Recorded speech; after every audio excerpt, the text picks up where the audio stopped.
네, 안녕하세요. 디지털 목자 최정현입니다. 최근에 제가 아주 일관되게 제 마음에 이제 깨달음으로 오는 거, 물론 뭐 제가 이제 여러분들의 영상을 듣습니다. 여러분들 깨달음의 원인을 느닷없이 여러분들이 뭐 기도하는 중이나 또는 뭐 하나님의 말씀을 이렇게 생각할 때, 묵상할 때 느닷없이 머리에 떠오르는 거, 뭐 그런 것이 하나님의 인도함을 따라 지혜를 통해서 깨닫게 하심일 수도 있지만, 이제 그런 경우보다는 여러분들을 하나님이 인도하실 때 뭐 이런 얘기를 하면 좀 여러분들 중에 아유 뭐 저를 높이려고 아주 이럴 수도 있으니까 제가 참 조심스럽습니다만, 이제 저 같은 사람이 이런 영상을 올리죠. 그러면 이 올린 영상을 통해서 완전한 하나님의 그 성경에서 얘기하고자 하는 말씀을 여러분 마음에 이렇게 심겨지는 경우도 물론 있지만, 그러나 여러분들이 그 말씀에 대한 도전을 받고 그 말씀을 이제 나름 깊이 있게 생각하게 되면 그것이 깨달음의 인도예요. 그러니까 자기 혼자 뭐 제가 이거 결론은 아닌데요. 우리나라의 특징상 이제 도인 아니면 뭐죠? 도인 말고 하여튼 귀한 사람들의 그 기행 이런 거에 많이 오리엔티드 된 우리 한국인들 같은 경우는 옛날 지금 어떤지 모르겠어요. 옛날에는 그 삼각산 꼭대기 아시죠? 삼각산 빼쭉 튀어나온 거 그 북한산에 있는 거 이렇게 가다 보면 보이잖아요. 그 삼각산 꼭대기에 이제 그 무릎 꿇고 앉아서 밤새는 아니지만 종일 기도하는 뭐 그런 기도를 통해서 하나님이 깨달음을 주실까요? 뭐 전혀 아니라는 건 아닌데 과연 주실까요? 그게 언제 유행하던 한국 기독교의 방식이냐면 1970년대, 80년대까지 한국에 유행하던 그 일종의 토속신앙, 우리나라의 무속신앙과 연결된 그릇된 방식의 접근법입니다.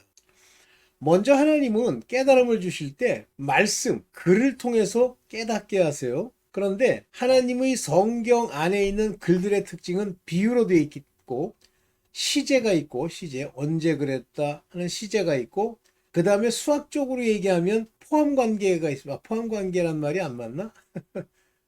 명제 조건과 진술이 있죠.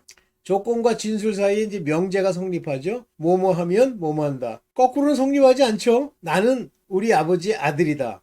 아니 죄송합니다. 나는 어디의 삶으로 이것도 말이 안 되나. 죄송합니다. 하여튼 이렇게 명제 조건이 있는데 얼마 전에도 제가 얘기했습니다만, 하나님의 계명, 즉 그리스도의 계명, 주의 계명을 지키는 이 지키면 하나님의 사랑이 그 속 안에 있다. 그럼 무슨 얘기냐면 지키면 하나님의 사랑이 있다? 그럼 명제가 어떻게 되냐면 지키려고 든다고 그랬잖아요. 이걸 지키면 하나님의 사랑이 오는 겁니까? 하나는 내가 하는 거고요. 하나님의 계명을 지키겠다는 건 내가 이제 발로 뛰어서 지켜보겠다라고 하는 거예요. 근데 하나님의 사랑은 내가 보일 수 있는 게 아니잖아요. 하나님이 주시는 거예요.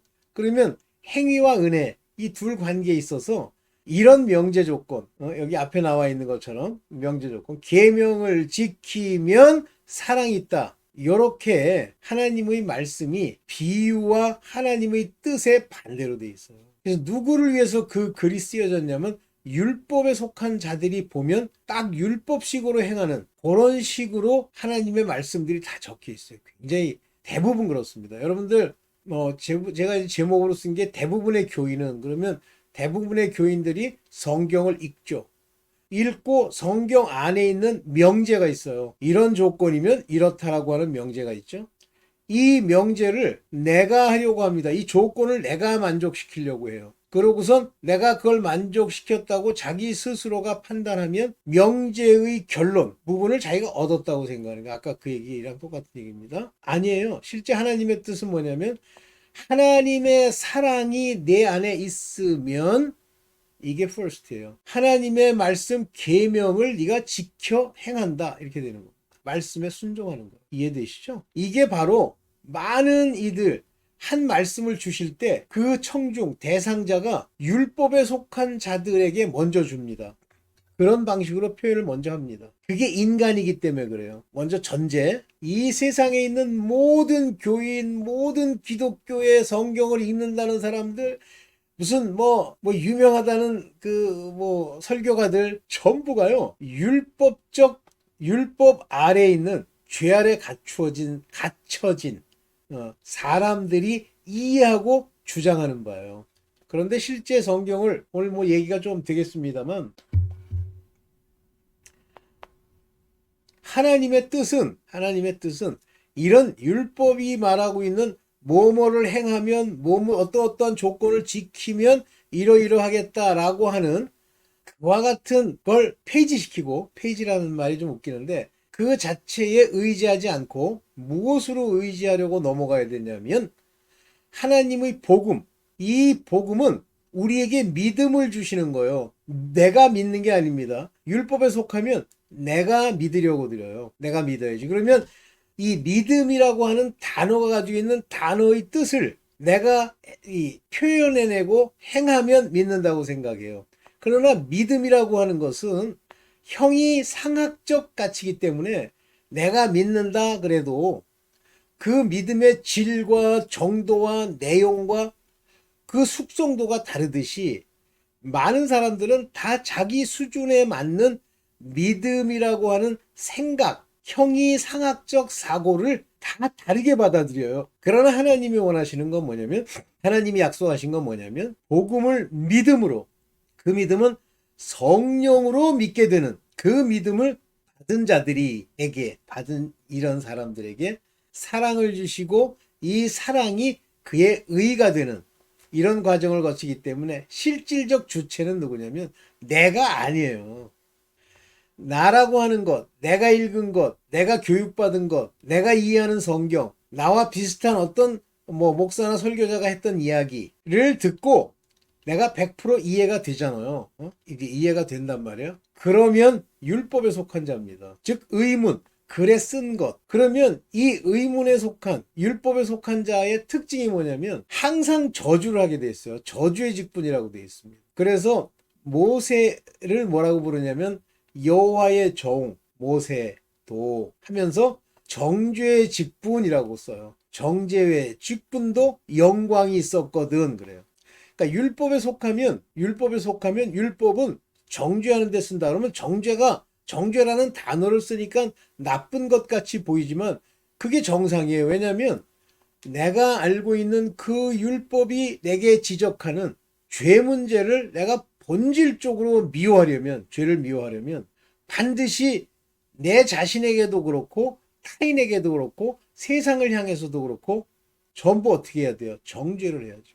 그래서 예수께서 맨 처음에 와서 그 가늠한 여자를 데리고 왔을 때 예수께서 하시는 말씀이 딱 정확하게 나옵니다. 너희 중에 죄 없는 자가 돌로 치라. 다시 말하면 스스로 정죄할 수 있고 그러나 동일한 죄가 없다고 하면 쳐라 이렇게 되어 있죠.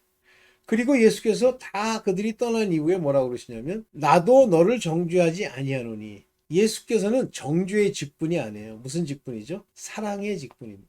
그래서 사랑은 사람의 모든 허물을 덮어주게 돼 있죠. 그러면 그렇게만 하면 됩니까? 여러분들이 사꾼이 아니고 진짜 참목자를 만났어. 근데 그 참목자가 죄 문제를 전혀 얘기하지 않고 죄는 흔히 있을 수 있는 식으로 얘기를 하게 되면 그것이 사꾼이에요. 그러면 그들이 죄 문제를 얘기해야 되는데 실제 목사들이나 사역자들이 죄 문제를 지적할 때 이 복음이 온 이후에 무엇이 죄인지에 대해서 모르는 거예요.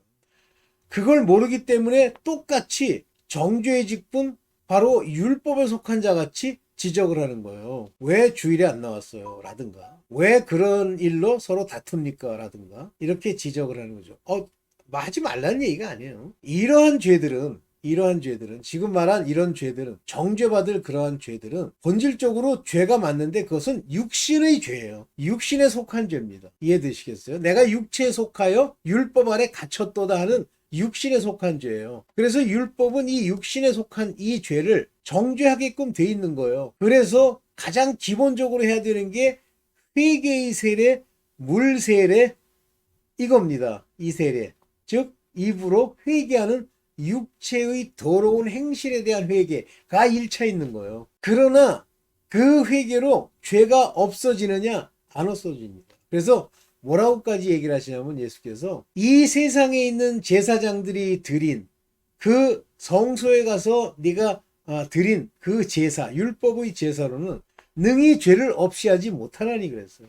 그래도 그 구약에 보면 그걸 통해서 죄가 사해지는데 육체의 죄를 사하는 겁니다.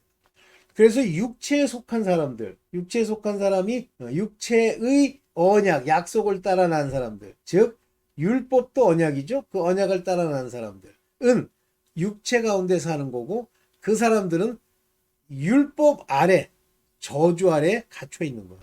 어느 누구도 그 죄에서 벗어날 방법이 없습니다. 이해되세요? 여러분들 열심히 회개하고, 회개하지 말라는 얘기는 아닌데, 그 회개로 죄가 없어질 거라고 생각하는 일종의 부류들이 있어요. 많습니다. 회개해서, 육체의 죄를 회개해서 죄가 없어질 것 같으면 그들은 율법에 속한 자예요. 그러면 어떻게 죄를 없이 합니까? 예수 그리스도의 이름의 세례, 곧 예수 그리스도께서 비추어 주신 말씀이 내 안에서 역사에 그리스도께로 인도받고 그 그리스도로 죄사함을 받아야 돼요. 그게 예수 그리스도의 이름으로 죄사함을 받는 겁니다. 이렇게 예수 그리스도의 이름으로 죄사함을 받으면 약속의 성령을 주신다고 되어 있잖아요. 지금 당장 준다는 얘기 아니에요. 쉘입니다. 때가 되면 줄게. 왜 지금 안 주죠? 지금은 모학 선생 아래서 그 길을 한 걸음 한 걸음 걷고 있기 때문에 아직 육신에 속한 자이기 때문에 그래요. 그러나 육체를 완전히 벗어버리면, 그 벗어버린다는 표현이 뭐예요? 육신을 완전히 벗어버렸다. 자기를 부인하고 십자가에 못 박고 우리 자신이 죽어버리는 거죠. 우리 자신이 죽어야 됩니다. 우리 자신이 죽으면 1차 나타나는 거, 자기 스스로 생각해도 세상이나 세상에 속한 것들을 사랑하지 않게 됩니다. 제가 맨 처음에 하나님을 믿었을 때 눈물이 나도록 무슨 뜻인지 몰랐던 얘기가 바로 그거예요. 요한일서에 나오는 세상이나 세상에 있는 어떤 것도 사랑치 말라. 세상을 쫓아온 것은 육체, 정욕과 안목의, 정욕과 이생의 자랑이니 그건 하나님과 상관없습니다. 이걸 쫓으면요, 하나님의 영에 속한 자도 아니고 죄에서 벗어나질 못해요. 아무리 회개해도 죄에서 벗어나질 못합니다. 그들은 끊임없이 회개를 해야 돼요. 그래서 제가 알던 어떤 교회에 가보면 맨날 회개를 하고 맨날 회개하라고 얘기하고, 심지어는 그 화장실에 가보면 요만한 쪽지에 어떻게 회개해야 될지가 붙어 있어요. 그것들은요 다 율법 아래 저주 밑에 있는 자들이에요. 그래서 어느 시점이 되면 삶도 안 풀리고 변화되지도 않고 여전히 저주와 재앙이 그 삶에 늘 있고 이렇게 되어 있습니다. 거기 가서 그 육체의 죄를 회개하면, 육체의 죄에 대해서 입술로 내서 물 세례를 받으면, 회개의 세례를 받으면 병이 나을 거라고 생각해요. 왜냐하면 그들의 생각 속에 모든 병은 예수님이 말씀하신 것처럼 죄랑 관련이 있다고 생각하기 때문에. 그러면 그렇게 회개하면 어느 정도의 죄가 없어진다? 아니에요. 하나님의 진노만 멈출 뿐이에요. 그러나 본질적인 것, 암이라든가 이런 건 못 고칩니다. 저는 그 교회에서 한 번도 암을 고친 걸 본 적이 없어요. 한 명도 못 고쳤습니다. 왜냐하면 육체의 더러운 행실을 회개한다고 죄가 없어지는 게 아니기 때문입니다. 그러면 어떻게 해야 죄가 없어집니까? 예수 그리스도께 가서 그의 말씀이 내 안에 들어오고 최종적으로는 성령이 나를 인도해야 육체의 모든 저주, 율법의 저주에서 벗어나는 거예요. 그래서 제 눈에 보기에 대한민국, 미국은 제가 속속들이 본 건 아니기 때문에 대한민국에 있는 교회, 좀 사이즈가 크다, 좀 되는 척하다 동네에서 거의 전부 율법에 속한 교회입니다. 그래서 율법에 속한 교회는 인간이 이해해야 되잖아요. 그 듣는 사람들이 이해가 돼야 그들을 좌지우지 움직이죠. 움직일 때 원동력은 뭐냐면 두려움이에요. 그렇게 하시면 일 안 풀립니다. 자손이 잘 안 돼요. 이 두려움. 이 두려움을 기반으로 그들에게 얘기를 하는데 뭐로 합니까? 그 두려움과 모든 어려움, 저주, 재앙을 어떻게 벗어요? 내가 벗으려고 하는 거예요. 내가 회개하고, 내가 행동하고, 내가 사람들한테 잘해주고, 남 죄를 대신 회개해주고. 하나님이 이런 짓을 하려고 듭니다. 그런데 제 경험으로는 그 인간들 못 바꿔줘요. 첫째, 제가 지금 하고 있는 얘기가 이해가 안 돼요. 왜냐하면 모두가 다 자기의 인식 체계, 자기가 배운 것, 자기가 맞는다고 생각하는 어떤 원인과 결과에 관한 이걸 가지고 하나님의 말씀까지도 자기의 도구로 표매시키기 때문에 못 깨달아요. 오늘 이제 그 얘기를 조금 몇 가지 말씀을 좀 보면서 한번 해볼게요. 먼저 성경에 항상 왜 이렇게 서론이 길지? 아유 죄송합니다. 서론이 길어서. 볼게요. 사람이 의롭게 되는 것은 요 의롭게 된다는 말은 justified, 관역을 맞췄다 이런 뜻이에요. just라는 건 관역이란 얘기입니다. 그러면 요것이 요 관역이란 말은 헬라어로 치면 뭐랑 연결이 돼요? 하마르티아스, 하마르티안 이것은 관역을 벗어났다라는 뜻이에요. 그러면 의롭게 되는 것 이것은 관역을 딱 맞추다. justified 되는 것은 율법의 행위에서 요 율법은 빼세요. 행위에서 난 것이 아니니 여러분들이 무엇을 하고 몇 시간을 기도하고 사람들에게 어떻게 해줬고 구제를 하고 이런 행위에서 난 것이 아닌데 그 행위를 하라고 기반을 둔 의문에 쓴 지시사항이 율법이에요. 법, 하나님의 성경 난 것이 아니요 오직 예수 그리스도를 믿음으로 말미암는 줄. 그러면 이제 어떤 행동을 하냐면 여기 보면 faith라는 단어를 썼어요. pistis, faith. 이 faith라는 건 두 가지를 포함하는 내용입니다. 하나는 그를 신뢰하는 것. 근데 그를 신뢰한다는 게 내 정신으로 신뢰하는 게 아니에요. 성령으로 내가 그 믿음을 갖게 되고 그 말씀이 원래 내게 주어졌던 말씀인 줄을 내가 태초부터 선택된 빛의 자녀로서 빛을 비추어 옳기 때문에 그것이 맞는다는 걸 아는 것이 1차적으로 faith의 첫 번째 belief입니다. 믿음.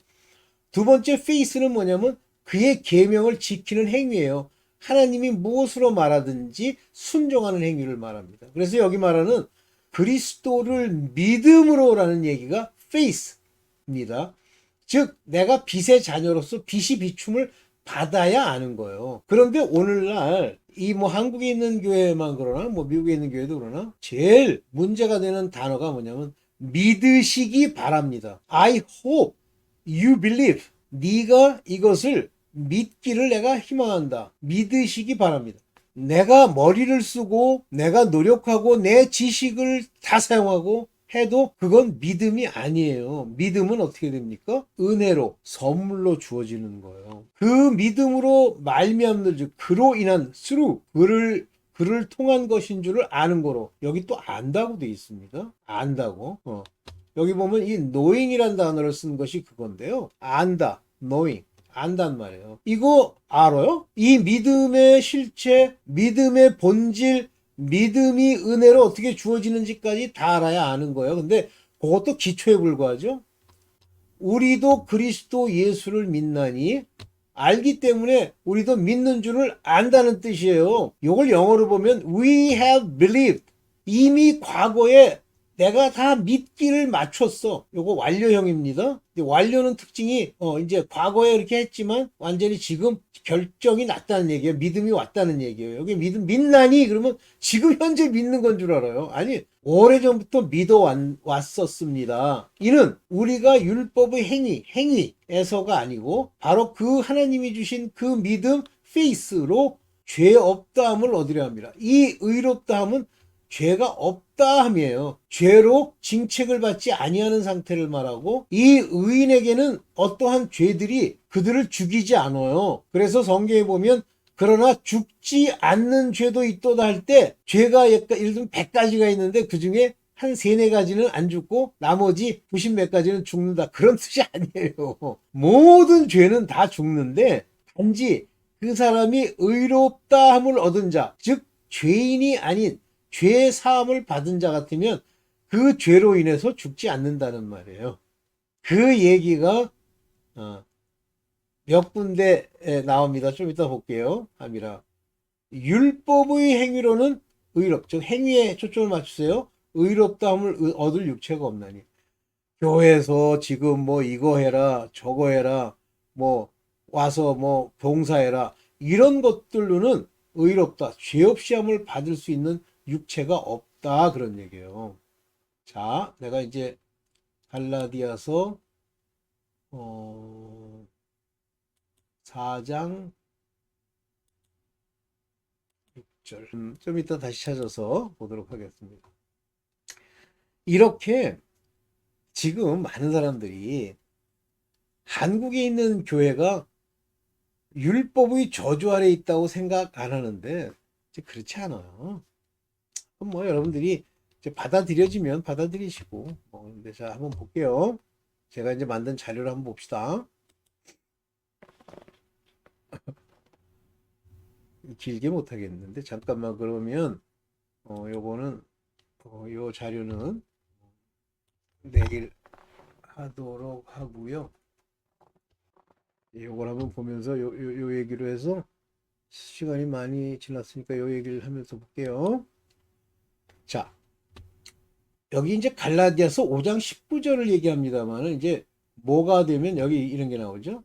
너희가 만일 성령에 인도하는 바가 되면 요거 하나님의 아들 됐다, 약속의 자녀가 되었다, 그런 얘기예요. 율법 아래 있지 아니하리라. 율법 아래 있지 않은 건 저주 아래 있지 아니하리라. 그런 얘기예요. 세상의 모든 사람들은 전부 율법 아래 속해 있는데 그 얘기만 조금 보고 갑니다. 율법 아래. 로마서 3장 19절입니다. 우리가 알거니와 무릇 율법이 말하는 바는, 그러니까 성경, 구약의 성경이 말하는 바는 율법 아래 있는 자들에게 말하는 것이니. 그러니까 심지어는 신약까지도 율법 아래 있는 자들에게 말하는 거예요. 그리고 그것이 복음이 돼서 이제 거기서 벗어나와야 되는데, 이는 모든 입을 막고 예수 그리스도께서도 여자에게 나시면서 물세례를 받으시잖아요. 그게 율법에 속해서 나셨다는 얘기가 나와요. 예수께서도 율법 아래 나오셨습니다. 그런데 언제 율법에서부터 벗어납니까? 물세례를 받고 요한이 곧바로 물세례 받은 후에 뭐가 오죠? 성령과 비둘기, 약속. 나는 비둘기가 성령의 예표인 줄 알았는데 비둘기는 바로 그 아브라함과의 언약, 그 아브라함과의 언약에 나오는 동물이 비둘기고 비둘기는 쪼개지 않잖아. 그래서 그 비둘기는 성령을 의미하는 게 아니라 약속을 의미하는 겁니다. 즉 성령이 내려오시면서 약속이 이루어졌다 하는 얘기예요. 오케이. 모든 입을 막고 온 세상으로 하나님의 심판 아래 있게 하려 함이라. 일단 모든 이들이 복음이 말하는, 예수 그리스도의 믿음이 말하는 본질적인 게 내 안에서 이루어지지 않으면요, 몽땅 다 심판 아래, 즉 율법 아래 있는 거예요. 율법 아래 있는 사람들이 버글버글하죠. 모든 세상이 may become guilty before God. 하나님 앞에 guilty, 죄가 있는 거예요. 이러면 진노가 안 떠나죠. 이 진노를 없애시려고 하나님께서 행하신 일이 뭐죠? 대속제물 곧 예수 그리스도, 곧 광야에 있는 노뱀처럼 들린 곧 율법을 십자가에 못 박아 장사 지내게 되죠. 이해되세요? 그러면서 요건 뭐 나중에 이제 따로 하도록 하고. 그렇습니다. 그러면 이제 다시 이 말씀을 한번 보면서 마무리를 짓게요. 이 말씀으로는. 네. 성령의 인도하는 바가 되면 율법 아래에 있지 않은 거예요. 그러면 성령의 인도함을 받지 못한 자는 다 율법 아래에 있는 거죠. 그 교회 성령, 그러니까 억지를 피우는 거예요. 성령을 받으셨습니다. 뭐 거듭나는 건 성령이 뭐 어떡하고. 거짓말하지 마. 육체인은 현저하니. 자, 육체 속해서 성령의 인도함이 안 되면 어떤 일을 합니까? 음행과 더러운 것과 호색. 요 세 가지는 철저하게 회개해야 되죠. 우상 숭배, 돈 좋아하고 세상 사랑하는 거죠. 술수, 점보고 원수 맺고 사람들 보기 싫어하지, 용서가 없죠. 그러면 분쟁하고, 요거 시기 분냄은 아주 기본적으로 인간 마음 안에 있잖아요. 요게 안 없어졌다? 누가 자기보다 똑똑하면 갑자기 속이 뒤집힌다? 그러면 시기와 분냄이 있는 거예요. 당 짓는 것과 불리함과. 그럼 자기네들끼리 모여서 자기랑 비슷한 사람들끼리 모이죠. 그래서 이제 분리하게 되죠. 그리고 이단, 엉뚱한 거짓말을 성경에 없는 얘기를 뭐 지어내고 믿는 거예요. 투기, 술 취함, 술 먹는 게 죄냐? 너는 육체에 속한 자야. 방탕함, 또 그와 같은 것들이라. 전에 너희에게 경계했어요. 그렇게 하지 마. 너에게 말했잖아. I tell you before. 전에 말했어. I have also told you in time past. 과거에도 쭉 얘기해 왔어, 지금까지. 그러한 일을 하는 사람들, which do such things. 그러한 일을 하는 사람은 shall not inherit the kingdom of God. 하나님의 왕국, 여기에 inherit, 그걸 받지 못한다. 첫째, 여기 하나님의 나라라는 건 성령이 첫째 내 마음에 오지 않고 이런 걸 하면, 둘째, 유업을 받지 못한다. 이 천국에서 통치받을 통치 계급으로서 너는 입성할 수 없어. 이렇게 얘기합니다. 이상하네. 이거 지옥 가야 되는 거 아니에요? 지옥 가야 되는 건데 육체 아래 속하면 바로 저와 같은 육체 일을 행하게 되고 성령을 주지 않아. 그런데 성령을 받게 되면 갈라디아서 5장 22절, 성령을 받으면 그 열매는, 성령은 이런 모습을 보여줘. love, 희락, 사랑, 희락, 화평, 오래 참음. 요 희락, 화평이 기본적으로 있어요. 기쁨이 없다? 화평치 않는다? 그러면 성령이 오신 게 아니에요. 시기, 다툼, 분쟁, 이런 건 맨날 회개한다 그러는데 실제 보면은 그 안에 정죄함이 있죠. 시기가 있죠. 다툼이 있죠. 그래서 이제 그분들은 자기만 옳다고 생각하는 거예요. 그러니까 거기 붙어 있는 거예요. 딴 걸 모르는 거, 하나님의 뜻을. 오케이. 좋습니다. 자, 이제 여러분들 어느 정도 이해되셨죠?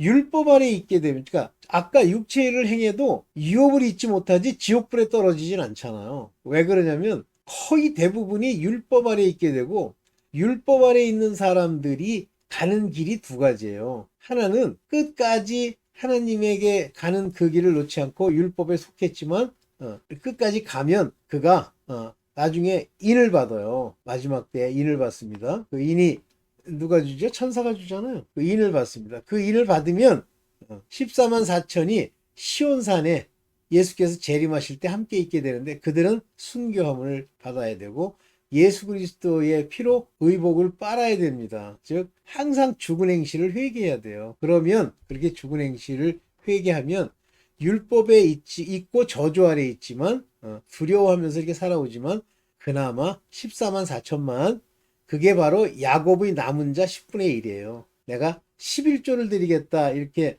성경에 써 있다 그러는데 그건 코리안, 그것도 마귀에게 속한 코리안이 해석할 때 그렇게 쓴 거고, 정확하게는 10분의 1, 원티스 10분의 1을 드리겠습니다. 근데 그거를 지멋대로 11조를 드리겠습니다. 11조라는 단어는 전부 10분의 1이죠. 오케이. 오늘 여기까지만 하려고 하는데요. 그래서 율법 아래 있어도 하나님의 종으로 살아가는 사람입니다. 그들은 아직 약속을 못 받았죠. 언제 받습니까? 예수께서 재림하시기 직전 공중에 혼인잔치 할 때 원래 약속을 주던 자들, 하나님의 택한 자들, 뭐 모세라든가 뭐 여호수아라든가 아니면 뭐 다윗이라든가, 오늘날 복음을 전파함을 받은 우리는 예수 그리스도께 가면 바로 12사도, 기초속과 관련된 12사도의 복, 오른편 12보좌에 앉는 그거를 누리는 거예요. 훨씬 더 기쁘죠? 거기에 이제 부활이라고 하는 것이 완전히 약속도 있죠. 오케이. 여기까지만 하고, 제가 이제 오늘 밤늦게 이걸 찍고 있으니까 내일 아침 되면 또 나머지 부분을 같이 찍겠습니다. 네, 한번 잘 깨닫길 바래요. 네, 감사합니다.